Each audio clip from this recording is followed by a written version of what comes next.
Hey friends, it's Kevin. Welcome to the Kevin Dairaghi Show. Today, our special guest is Dianne Collins. But before we jump into that, I just want to say a big thanks to our vendors here. So we have Lois Mans with Farmers Insurance. She covers my assets for 7, 8 years now. Greg Mans with Upright Construction. He takes care of all the exterior work for us. Jason Hudson and Red Maples Construction. They're the ones who do all of my make readies and my general contracting, all the stuff for a lot of my rehab. So thank you, Jason. And Adam Droege with Complete Property Solutions, CRS. They do a great job with property management, and they actually were just listed in the top 500 of Inc. So I think they're number like 400 something, like top raising companies. So great job, Adam and team over at CRS. But today, here is our talk is Dianne Collins.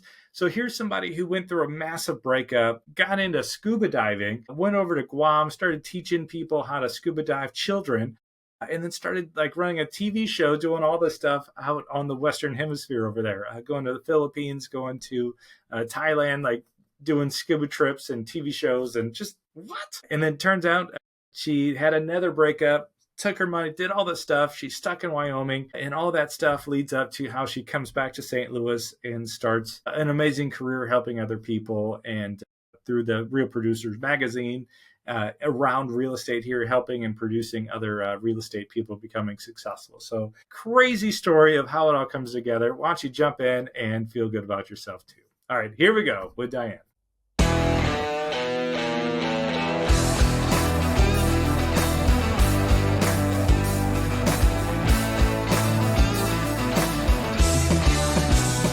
All right, how exciting.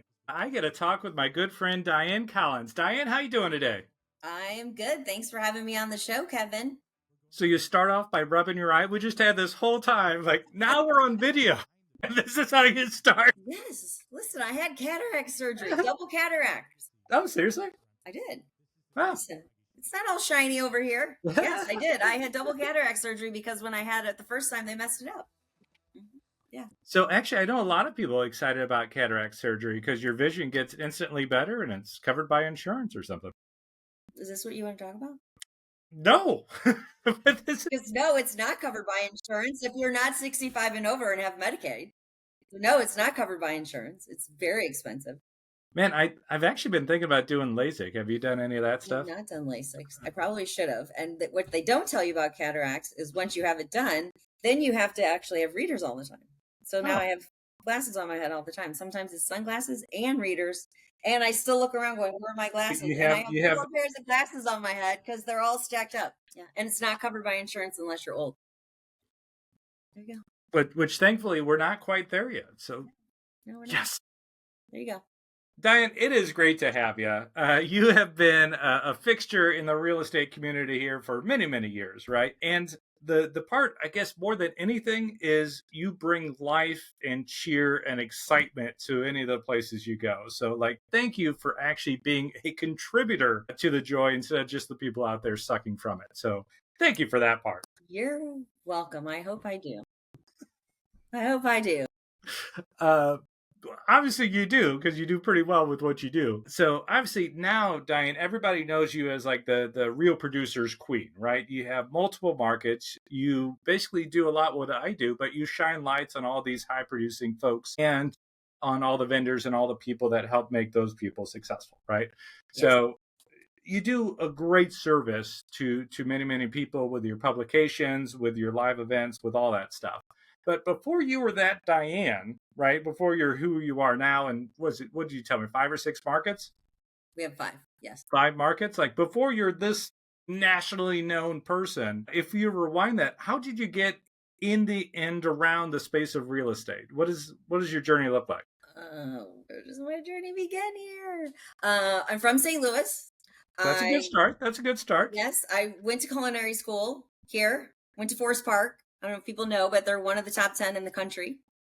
I ran Mama Campese's on the hill it was amazing. I loved it. I think I had midlife crisis and I got divorced and ran away and moved to Guam. That's what you do, isn't it? That kind of sounds like a lot of paths of what you should do. All right. So divorce, Guam. I think I Kind was of 30. interesting stories. I was in my 30s. Yeah. Uh, Then I lived in Guam for 7.5 years. I started a kids scuba diving camp. I was a scuba diving instructor. I took people on tours. And then after 7.5 years, I moved back to the States. My mom ended up having breast cancer. I'm one of 4 kids. I'm the only girl. So, being the only girl, you got to come back to take care of the mama. So, she's fine. So, I moved back to the States and then I started working with my work husband, Nick Najar. Yes, there you go. so where are you in line of the family dynamics? I have 2 older than me, than my younger. All right. So I'm the youngest of 5. We have one daughter, she's right in the, or one sister, she's right in the middle. So like I am the youngest, but you do kind of have the young vibe to you. So Yes, yes. just Well, when you saying, have 3 brothers, you get beat up a lot, you get picked on a lot. Like, so you have to be tough. You got to be able you to gotta hold your be own. tough. You gotta learn Yes. how to play the game. That's right. hmm Yeah. So that's why it's like, where do I begin? I don't know. I feel like there's the before Guam and then the after Guam. PG and Yes. yeah. Yes. So why Guam? How did you end up there? I moved to Fort Lauderdale and became a scuba diving instructor there. Went to Yeah, classes natural there. progression. And Yeah. then they basically, you're there for 3 months and they do job placement. So I ended up going to Guam and I was there. I loved it. It was amazing. It's 85 every day. Christmas, you're in shorts and flip flops. It's the same Until day a every day. massive tidal wave consumes your island, right? You're just a little bitty No, they speck have in the middle they of have a Pacific. typhoons. They have typhoons. No, it was amazing. I worked for a dive shop. It was the largest dive shop in the Western Hemisphere over there, and I just was a dive instructor. This is a fun fact. I did not take a shower for over a year. I was in the water every day and showered at like the outdoor pavilion. I never showered inside because I worked every day over 365 days when I first got there. That's all I did was dive and teach people how to scuba dive. And there was nobody teaching kids. And I thought, I'm going to do this. So I started a kids scuba diving camp. And they said, you have a unique thing for marketing and seeing things that aren't here. Become our marketing person. I said, okay. So then I started being their marketing person and running events. And I brought Stan Waterman. People don't even know who that is, but he was one of the founding people that created Aqualung, which is scuba diving equipment. And I brought him there to do a big presentation for over 500 people. And then after that, they said, oh, well, we have a TV show. You want to be the host of our TV show? So in Guam, there isn't a lot of TV. And so I became the host of a TV show. And the whole premise was they're going to follow me on dive trips and film it. And so we would plan dive trips for the shop, and then people would sign up, and then we would go to the Philippines, we'd go to Bohol, we'd go to Borneo, we'd go to Kota Kinabalu, which is in Malaysia. We'd go all over the Western Hemisphere taking people on dive trips, and they would film it, and then they would edit it, and then they would basically play that on TV everywhere in Guam because there wasn't a lot of TV. And so that's what I did for a very, very long time. That's why when I do little videos and stuff, it's really not a big deal. Oh my gosh. Yeah. I So we'd didn't be know on this stuff. liveaboards. We'd go to the hotel and I'd say, oh, we're at the hotel. Look at the hotel. We're on the airplane now. And it's like basically we're eating food. So it was a whole experience of being on the trip. So then that was our advertising for the shop to sell more trips. So it was like this whole Is thing. that why like you still take a lot of pictures of your food? That's partly because I'm a chef, like, and food is my world. But I come from the hospitality world, like that's my love language, and so that's just part of I don't think me. that's one of the 5, but It okay. is. It is. They missed that chapter in the book. Asterisk. But yes, food. And so I think that's just naturally who I am. I just want to look at food and all of that good stuff. So I stayed there for 7.5 years. I probably would still be there if it wasn't for my mom. But she would fly out every 18 months and stay for a couple months at a time, and she loved it there. And then I would take her on trips. Well, So you're it was super good. tight with your mom. She's my bestie. Yeah. She lives next door. She's probably going to walk through this door. That's awesome. Like You guest probably gonna see appearance, her. like just And like she works for the magazine. So people see her all the time. Yeah. She works there dang. in men's. So your magazine is supporting a lot of people. It's doing a good job. It is. It is. It's bringing the people together. So tell me, what is this Real Producers? Because I don't know if our people know. What is this Golden Child Baby magazine Babies. that you have? Yes. Kind of explain that. So Real Producers as a whole is a national franchise. They're in every big city. If you Google it, it's realproducermag.com. You can look that up on the website and you can find your city or look up your state. And then some states have multiple. So Nick owns 5. So we have St. Louis, the Metro East Illinois, we have New Orleans, Milwaukee, and Annapolis, Maryland. So it's a national publication that's hyper local to different areas. So for St. Louis specifically, it targets the top 500 real estate agents based on sales volume. So we pulled the standings of last year. That top 500 list becomes our mailing list and our invite list. And then that's who we feature. So it goes to their home address mostly, because prior to COVID, went to offices. Nobody goes to an office anymore. And so it goes to their home, and then it goes to the brokerage offices, and then to all of our partners. So that's then awesome. It's like a whole platform. Then we have a podcast, we have social media, we have events, and the magazine. And then we partner with people who want to get in front of real estate agents. But there's kind of a caveat. We don't like just look for painters on the street. We're very picky. Well, referrals is a tricky world, right? Because if I say, hey, use my plumber, and you use him and he doesn't do a good job or something else happens, then it looks bad on me. It does. I've had some of those where you're like, I swear he's good. I don't know what happened. Or they don't show up. So for a partner to be in the magazine, they have to be referred to us by top producing agents. So that when other people see them in the magazine, they already know that they're working with other top producing agents. They have the right work value. They have the same ethics. They're going to be in business next year. They're going to show up. All the little things. That it's not from Angie's List. It's not a Google search. Awesome. They're different caliber of businesses. And would like if somebody wanted to see where this is at, you said the realproducers.com. Yep, so you can go on the website. It's realproducermag.com. Cool.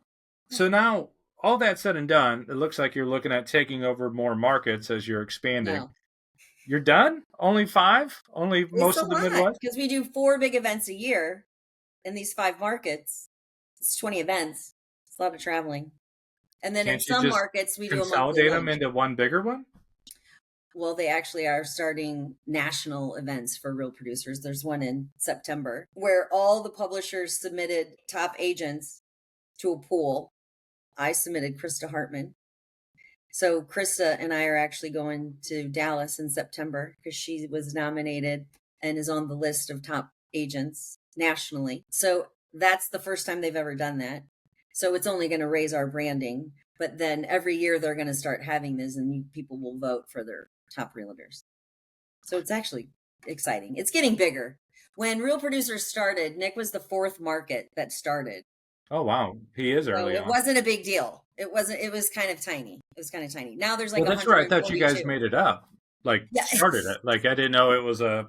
Yeah, well, it wasn't. The first one was in Indiana. And then we were the 4th for St. Louis. And then I think Metro East was the 5th. New Orleans was like the 7th. But now there's 142. And there's one in Alaska. There's one in Hawaii. So they're everywhere now. Is there one in Guam? Because that could be you. There's not one in Guam. But the overall is like the brand is growing nationally over the last, it's only been around for 10 years. It's kind of new, like in the baby world of businesses. Well, it's like a BNI for real estate agents. Yeah. So we have events, we have a whole platform. So in our podcast, what we talk about is we got 3 main points, right? So the most important real estate is between your ears. Your personal drives your professional, and it's all about relationships. So earlier this year, my Eads Bridge talk, which I know you listened to, but let me recap this. So there's 3 main parts. It's Dream, Forge, Finish. And it's talking about building connecting east versus west here in St. Louis, right? The bridge there. So dream, have a vision, right? Where do I want to go? And in this case, it's connecting east and west. But Forge was crossing a river. The river is over a mile long. It had to be so tall for the ships going by. It had strong currents, sandy soil, all the stuff, right? And the current materials for building bridges at that time were iron, wood, and stone. And those materials could not do it. Right. So what actually was able to solve it was turning iron to steel, right, which is the forging process. It takes heat. It takes pressure. Right. You got to put in additives, make it stronger, and take out impurities, things that make it bad. Right. So convert this to human terms. Right. building healthy habits and kind of becoming the next level person so your business or whatever could also raise itself, right? It's kind of starts internally, not externally. And then finish, meaning a half finished bridge doesn't get you across the river. So I tell you about this forging moment to say you are an incredible person and you are impacting all these businesses and all this territory, right, with who you are.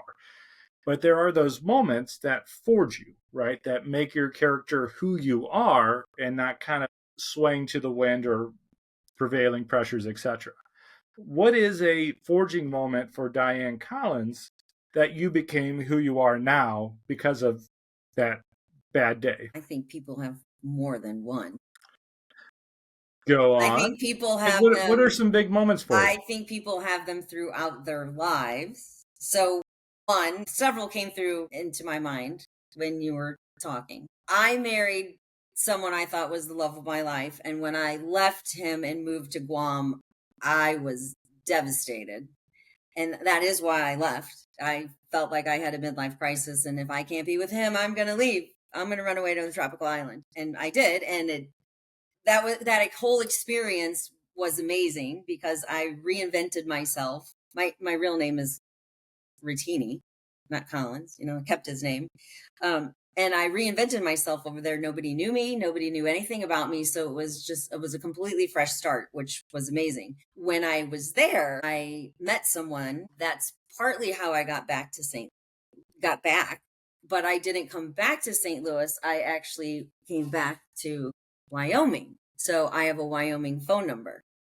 So I moved back to Cheyenne, Wyoming, which I don't know if you've ever been to Cheyenne, Wyoming, No, but I don't think there's any it reason to is go not there. a fun place. It is one of the windiest places on earth that you cannot open both car doors at one time or everything flies out. It has There's a big no rodeo. trees. That's about it. And famous stars go there and you can see them for like $35, but that's really about it. That's going on in Wyoming.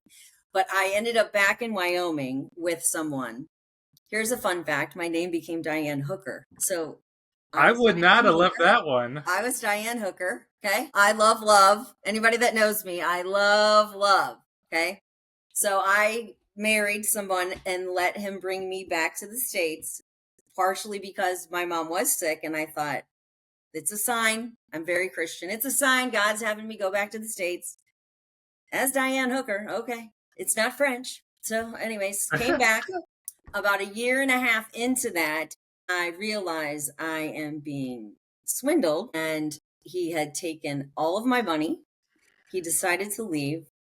I became very depressed. I was now completely displaced. I had given up my whole entire career as a scuba diving instructor. And I owned a kids camp. I had my own home in Guam. I had my own life and I gave it all up for love and moved back and had nothing. And I got very, very depressed. I became suicidal. I remember calling my mom and stepdad saying, I don't know what I need, but this is what's happening. And of course, they're like, come home, just come home.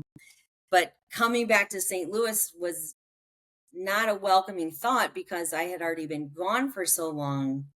Like you don't have the same friends anymore. You're different. What is my job skill now? My job skill is on a tropical island. It is not in St. Louis. It is landlocked. There is no ocean. There's no scuba diving. I'm out of the restaurant business. My skill set of being a chef is not any longer valuable because I've been out of it so long. So it's like, what the hell am I going to do? So I became very, very suicidal very quickly and had no money. And I decided I'm going to go back. So I came back to St. Louis. I think in a weird desperation, I reconnected with my past husband and I met Nick. I met Nick at a BNI that my brother took me to.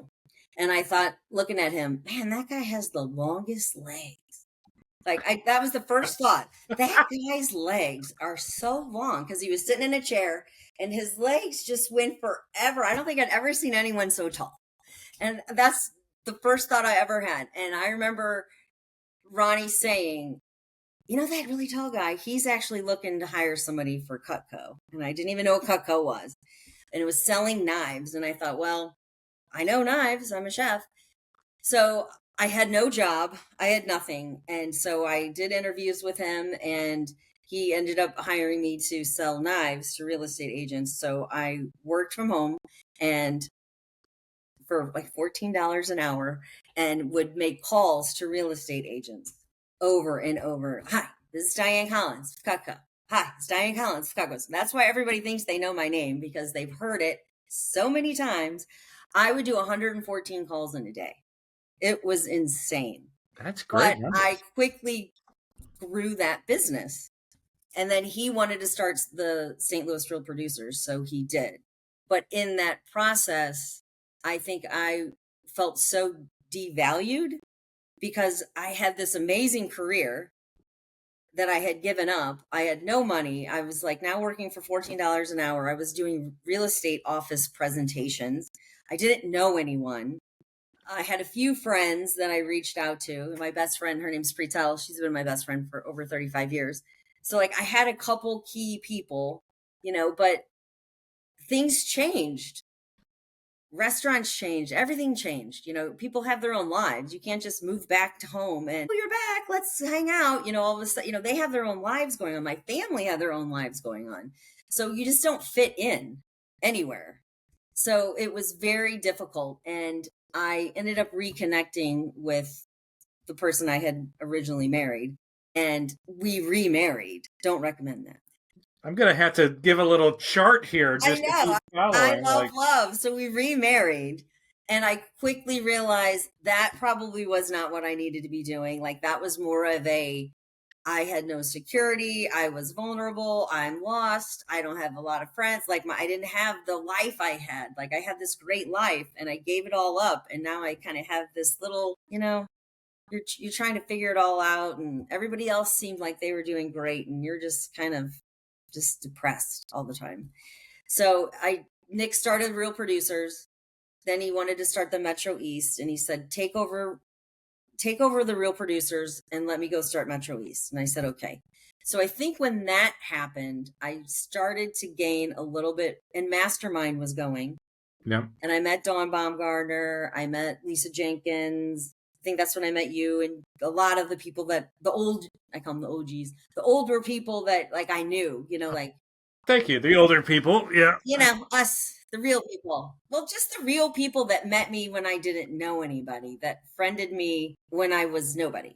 And there's a lot of power in that, in being kind to somebody when they're nobody. Because I know everybody thinks I'm somebody now, but I'm not. But when you're really nobody, like that's when you need people. And so as Real Producers kind of started growing and I started doing things, you just build more confidence, and it just kind of flourished, and then it just all of a sudden took off. So of course, then I got divorced from. Well, of course, right? So I'm single, or I'm dating someone, but I never married again. Like I'm not married right now. I am dating somebody, seriously dating someone, but I don't I feel don't know if the I'll need. put you out of my dating card here. I'm trying to like realize that, being married isn't the answer. That's kind of a Band-Aid to fixing yourself mentally. It's not the answer, So it kind of like just grew. So where's a low moment? I mean, I think people have them all throughout. It's looking back saying, you know what, that was actually a low moment that I didn't realize that I had. Well, the near suicidal one, that sounds like one of like that. Yes. Like we did an episode, Diane, called "Burning the Boats." It is one of our most popular one, right? And I made it because I like history. I love history. You love food. You like cooking. I like history. And so I did Greek silver, which was like, hey, if you're given a gift, what would you do with it? And in the case of that story, right, the Athenians, they found a silver mine, like a silver vein, and just suddenly had a bunch of cash, right? And they asked the people, hey, what should we do with it? One said, hey, let's divvy it up and give it to all the people. And then the other guy said, hey, why don't we invest in a fleet? It'll help us with trade and stuff like that. But also those nasty little Persians, right? We just beat them at the Battle of Marathon.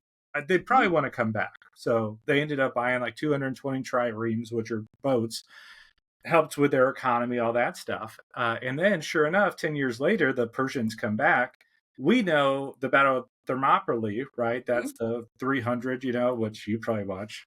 Probably have the poster up. I don't know. But the bigger battle was the Battle of Salamis, which was out in the water, and the Greeks lured in the Persians who had all these ships, right? And they sunk so many of their ships that they really couldn't support the land army. And because of that, after much time, the Persians retreated. So fundamentally, that money that their leadership had was able to fund the boats, which was actually able to save Western civilization, if we Mhm. just throw it out there. So, i.e., freedom was made from a good investment, right? Um, that was, and I follow up a bunch of other history little lessons. So I was shaping up to Burn the Boats to be the same story, right? Hey, here's the bigger story. Alexander the Great goes over into Anatolia, Turkey, and starts attacking Persia, right? Kind of following up on what previously happened. And one of his lieutenants is like, "Hey, what should we do with the boats?" He's like, "Hey, burn them." It's like, "What do you mean?" He's like, "Well, we'll take their boats after we're done here. We'll take their boats and sail home." It was just one Mhm. of those like glutton of confidence. A lot of ways to dissect that, but that in a sense, let's boil it down to like your life here: rock bottom or burn the boats or there's no way back. You know, those Mhm. moments are actually really good for us. And then our stories from they ended up being people around me, right? One lady, all these are my personal friends. One lady was like, because I was talking about burn the boats, and she's like, "Well, I think that about my husband. He had a stroke and really isn't as functional." And she's like, "Burn the boats to me is that's my guy.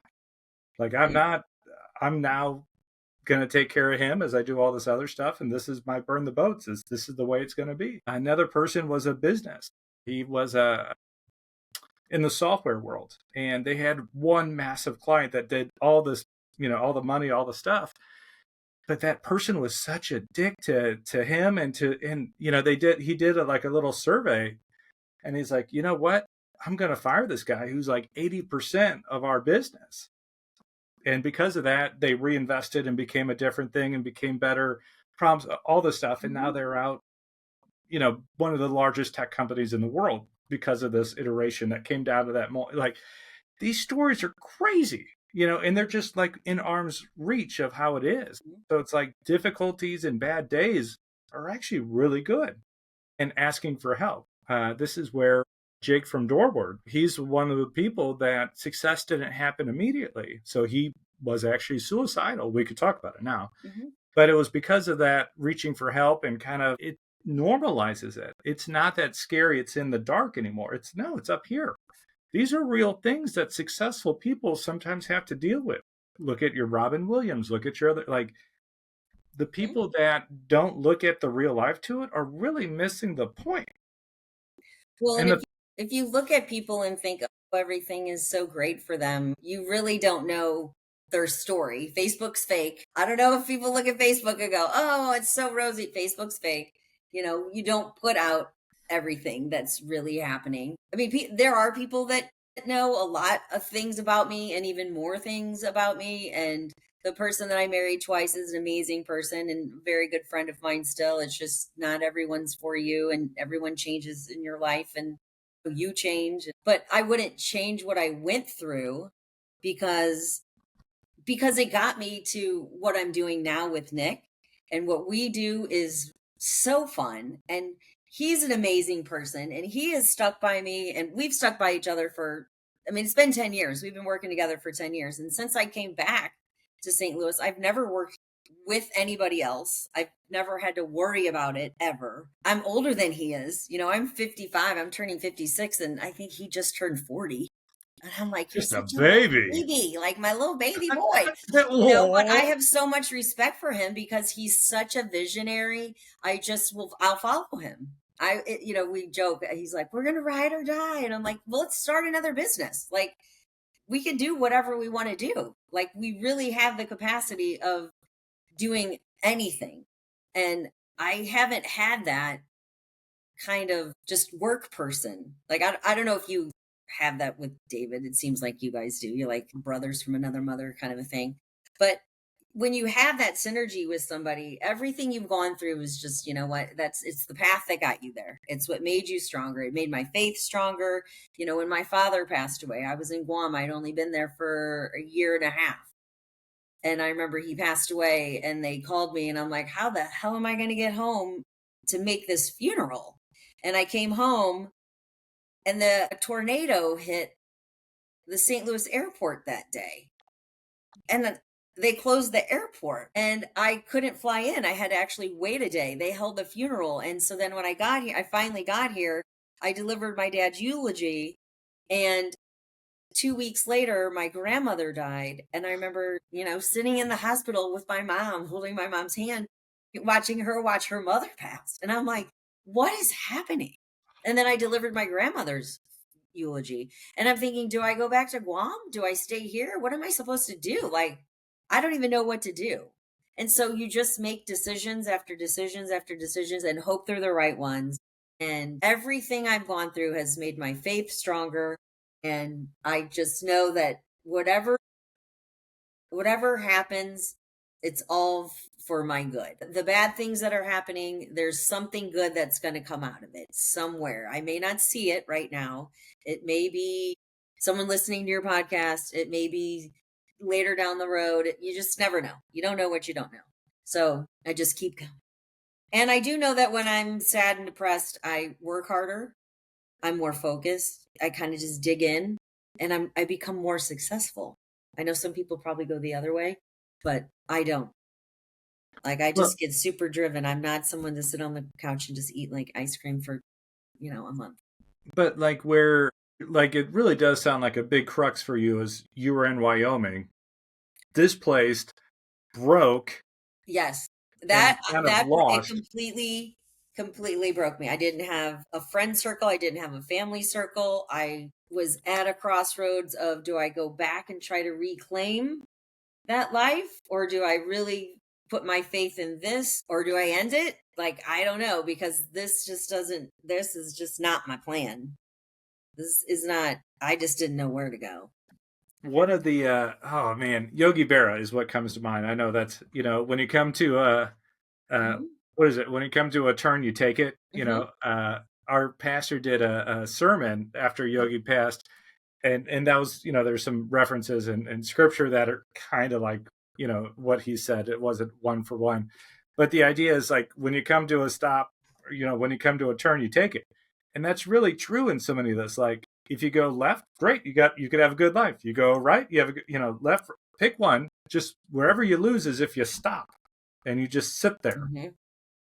Otherwise, like, hey, once you're moving, the right people will come along. You know, go with the goers is a popular word. You know, it's like, and it sounds like you found your Nick, you found your, hey, let's go. I did. And I met Nick. I have a lot of the same old friends that have come back, you know, and then I've met amazing new friends. I'm close to my mom. She's my neighbor, you know, and her husband passed away. I got back to St. Louis in April and her husband suddenly passed away that December. And if I would not have been here, she would have been alone. So it's like, no, that's a horrible thing for her. But then she moved in with me and she was with me for a year and a half. And then that's really when I took her under my wing and she started doing all the real producer stuff.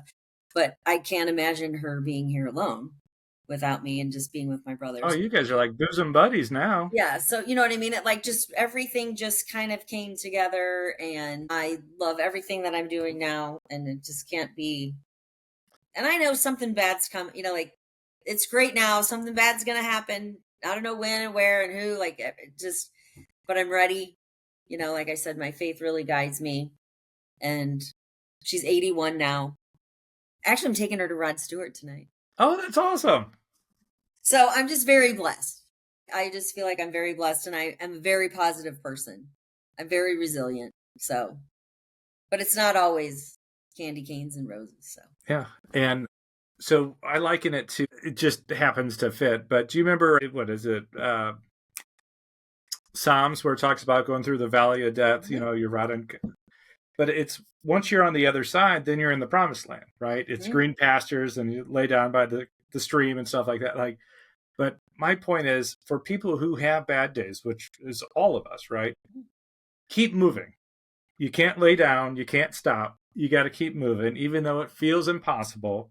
But once you're on the other side and you're refreshed, it is your job, it is your obligation to reach back and help The those other others. people get through it. I Right? Call agree. it coaching, call it mentorship, call it what you want, call it being a friend. It's your I agree. job to go back and help those other people. I agree. Uh, Dang, I like it. I didn't know a lot of your stuff here. That's cool. So what's cool is we do this snapshot is what we call it. I mean, we grew up in the age of the Polaroid picture, right? But Oh, shake it, shake it. yeah, that's right. So we actually have I think it's Kevin Dairaghi /tools, but you could actually take your shot. So there's three, when we talk about it's all about relationship, there's three main relationships. Relationship with self, relationship with others, and relationship with things. So like in my case, I don't know if you know my backstory. Well, let's just look at yours because that's easier for me. So if you look at, obviously you were fit, you were doing well, your character, all that stuff, your personal was doing well. If I go relationship with others, there's four main categories: intimate or significant, like your love life, your friends or social group, it's your family, so blood or other, right?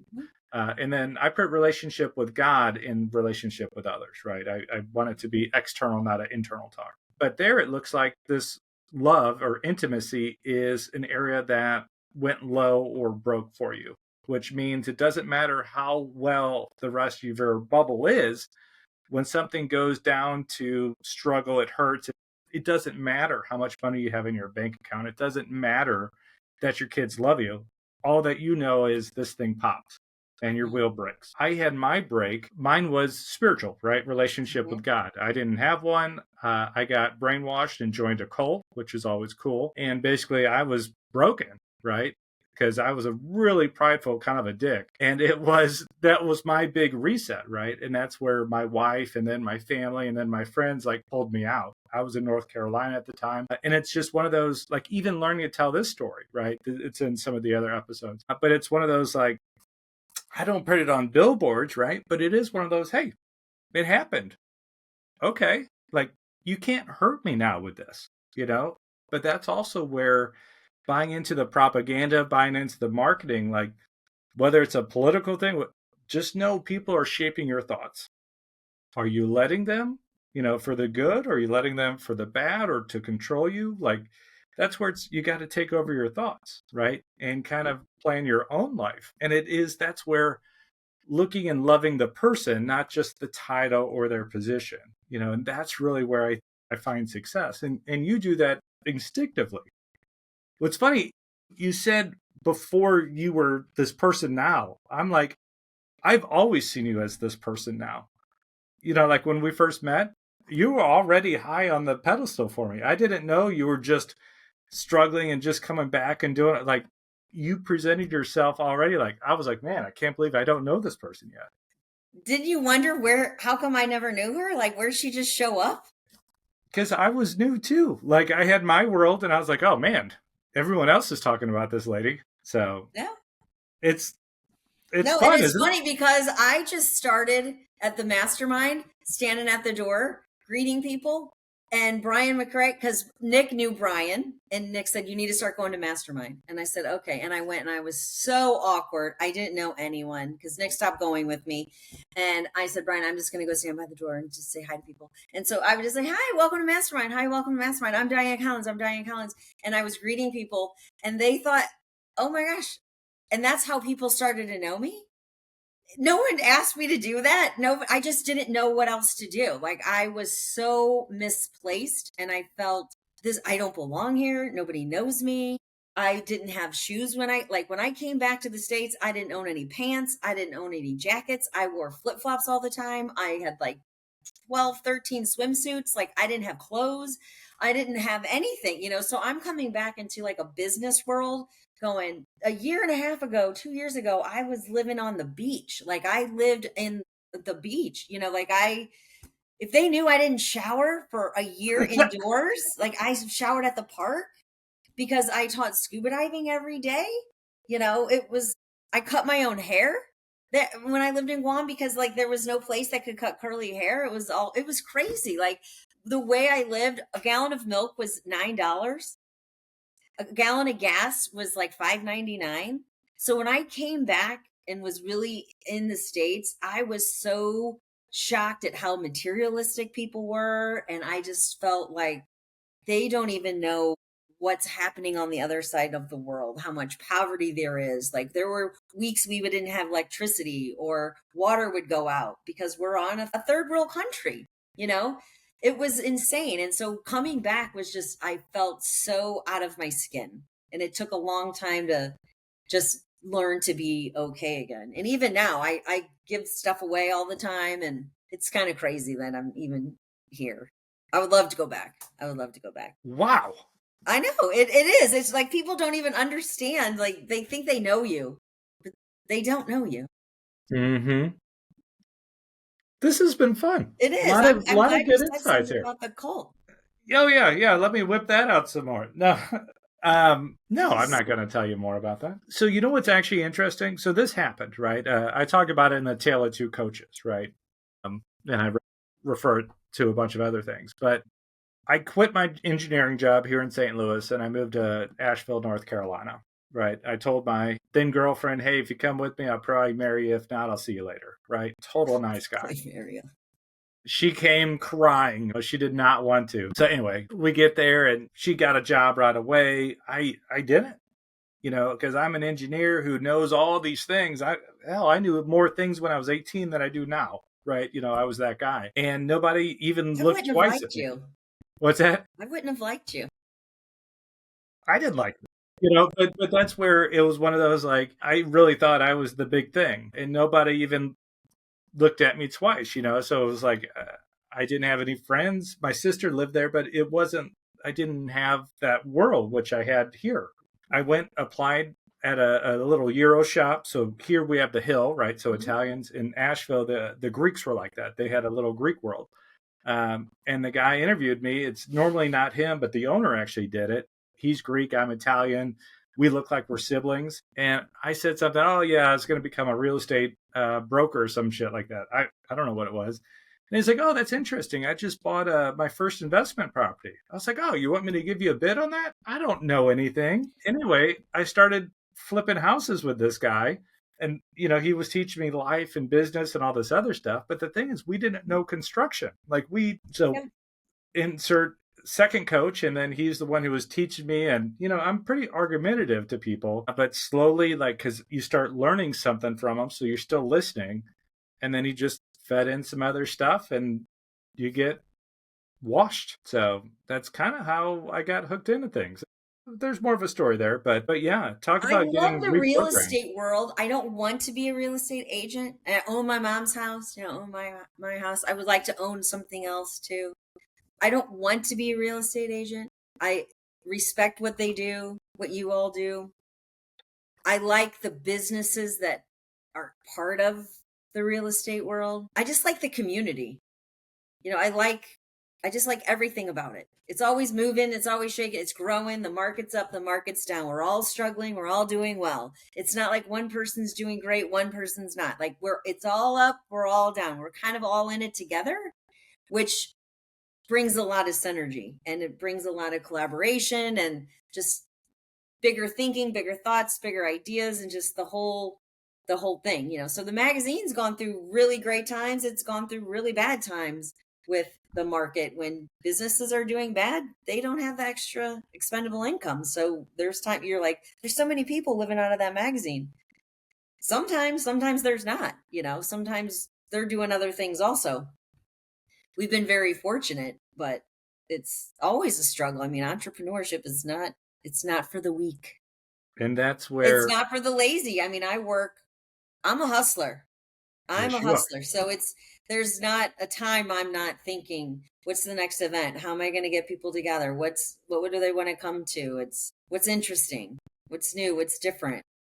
It's moving. So Dianne, through your journey here, you've actually covered a lot of things, especially marriages.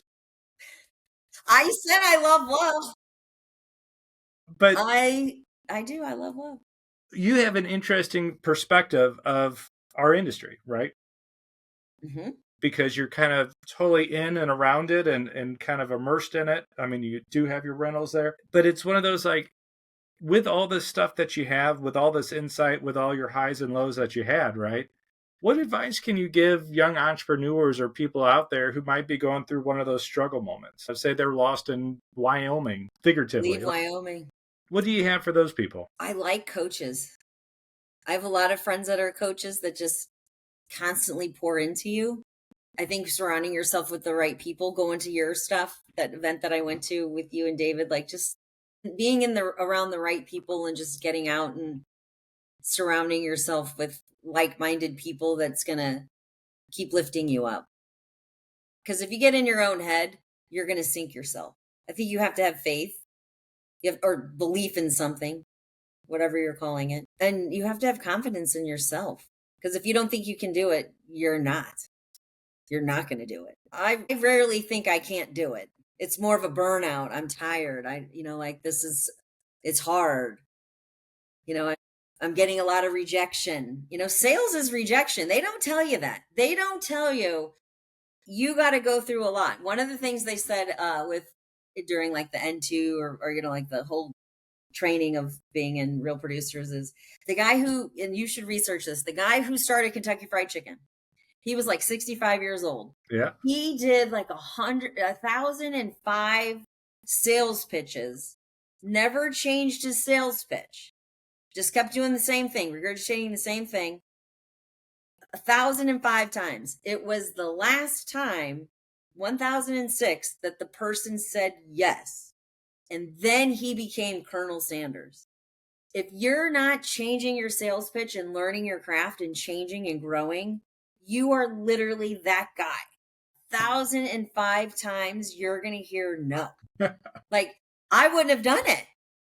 I wouldn't have done it. I don't care how good my chicken recipe is. I wouldn't have done it. So I think that sometimes when I'm like on a no streak, because they're bad leads, or they're not qualified, or it's not the right time, it's too new of a business, they don't have enough people behind them referring them, whatever the reason, they don't have any money, like, you just never know. You get a lot of rejection. You have to have some thick skin and realize it's not you, it's situational. It's not no now, it's no right now. And then you just keep going, because the next one could be a yes, the next one could be a yes, and you don't know it. And if you give up, you're out of the game. Just stay in the game. And I think that's why I am successful and keep the magazine. I mean, it's been in print for 9 years. Nick stopped selling it after year 1.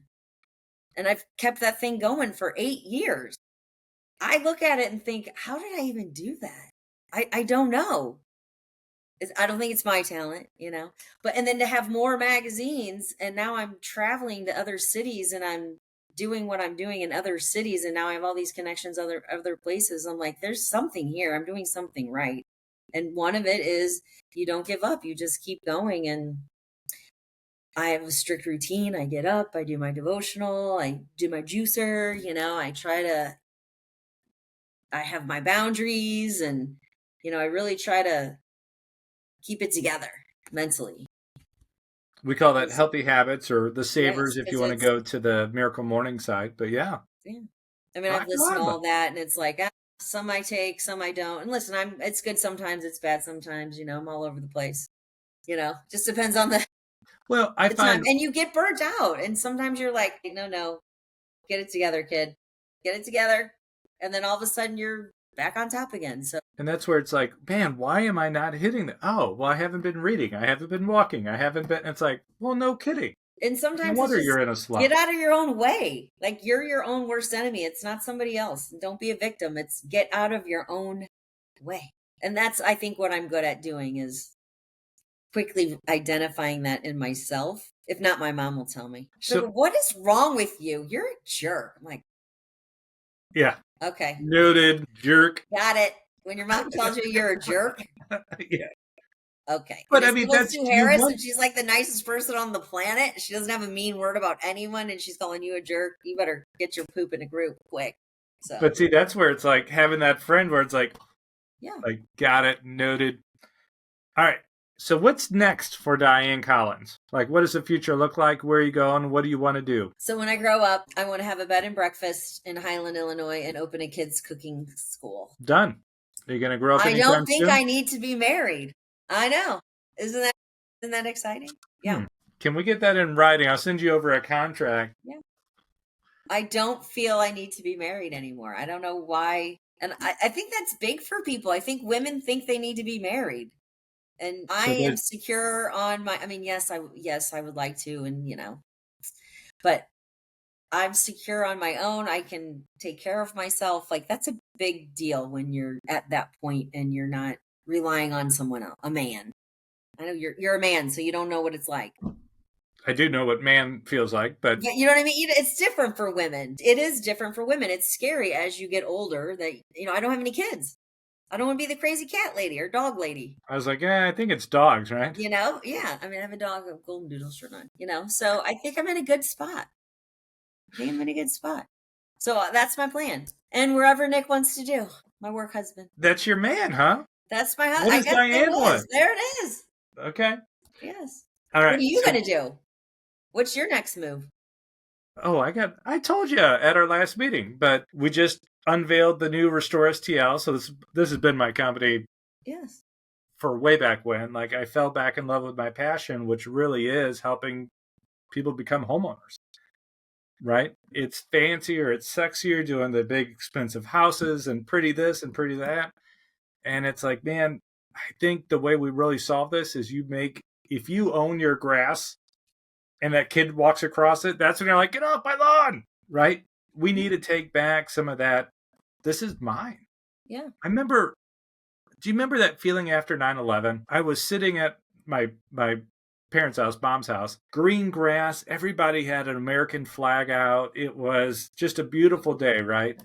But I remember thinking, damn, we're so lucky to be in America, right? All these people laying claim like this is ours. And the idea of this world, I own this spot. Like, oh my gosh, what is bigger than this? Like, that is such an amazing feeling, and I haven't measured it, but I own bunches of stuff now, but sometimes you forget that. But it's like, how can I have somebody else have that shot, and then when the home goes up, you have equity now. And then you have something to sell or pass on, or like, there's people who miss it because they don't know. And that's where it's like, if I could help those people, that feels good, Right. and where we're not selling off to hedge funds. We're not selling off to these, Yeah. I'm a big fan of having property, right?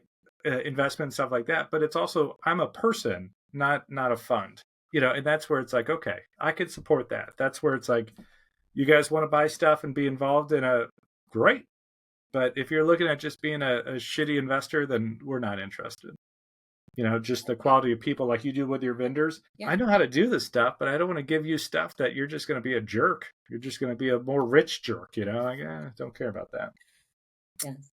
So there you go. All right. Well, we look forward to seeing you in a Real Producers. We got you on teed up. You're I coming do up. what? We're teeing you up to put you in one of the Real Producers. You are. All right. Coming up in 26. So here we go. I like this question. Okay. So when you go through your life, when you go through your iterations, there's a certain quotes that I kind of hold on to. Like, is there a scripture, a quote, a poem, a song? Is there something that you listen to or you put on or you tell yourself when you're having the struggle moment that you lean on, like when it's that time or before you go speak somewhere? Is there something that you read or listen to or use to kind of get yourself energized to go out there and do that? Yes, it's Exodus 14:14. There you go. It's be still. It's, of course, I'm not gonna be able to say. It's like, be still and you will hear me. It's scripture. I get that. That's awesome. Yeah, it's like, when I'm still, I will hear, or something like that. What did you say? Exodus 14:14. 14. And listen, I can't do anything that I do without my amazing staff. I am nothing without my staff. And they need you. So it is one I of those. really am. They are the backbone of everything I do. They put up with me when I'm in the crazy time. So you know what? I just was laying some of this stuff out, and the word servant leadership, like servant leader, really is, I think, significant because you just said it. Like they need you to be you when you're serving them or your clients, or like then it puts you, which serves them, which puts it like it's one of those. Really is a great way of one person is pushing the other up, pushing up. Like it really does just raise the bar so much in what we talk about, and you're very good at that. So Thank that's you. well done, man. This has been fun getting to know you a little bit more. Yeah. Man, I had no idea on so much of this, but great advice, except for the marriage stuff. That's cool. But that's, I mean, we all have to It do is good reps. advice. Listen, the first time married twice is amazing. He's amazing. Listen, or otherwise you would never done it twice. I just don't recommend it. Noted. Okay, good. Just don't recommend it. Uh, thank you so much for being on here. Thank you for being literally a bright spot. So many people Thank out you. there. It really has been a great time chatting with you, and to find out like we're near neighbors. Like that's actually pretty awesome. Come over to my pool. Let's go. Game on. Let's get it So up. It's raining. is it? It's raining at my house. Yeah. I'm down in my little bunker down here. I don't know. Okay, Yeah, bye. things you do. All right. Bye, everybody. Hey, guys. What a fun talk with Dianne. I've been friends with her for years, but I didn't know all this stuff. How fun. I like that she started as a chef, Mama Capizi's, and then got into scuba diving across the world there over in Guam, started a TV show. People noticed she was good at marketing and started developing her there. We talked about the snapshot there, and that love life for her kept breaking a couple times there, which causes these resets. But even this wonderful, productive, strong woman still can break, right? And it for her, it looks like it was through the relationship with others, right? In that intimate side, she loves love. And it just was that same piece that you try to fill sometimes, even when it's not the right person. Um, but because of that, she was able to build up and become the Dianne Collins who we know now, right? Here she is, a national figure, does all these wonderful things, runs her own podcast and socials and magazines in multiple areas. So it's like fantastic. Let's go back to some of her advice here. When you're going through a bad day, surround yourself with good people, right? That was number one. Have faith. So make sure you're answering to somebody above you. Have confidence in yourself. I thought was good. And then her last one that she said there was stay in the game. Sounds a lot like some of what we talked about in Burn the Boats, but the idea of you got to make sure you have the right people around you. You got to have faith, right? You also have to have faith in yourself, and then also make sure you keep staying there and keep moving, even when it hurts. So, guys, we love you. Thanks for jumping in here. Thank you to all our vendors, and we'll see you next time.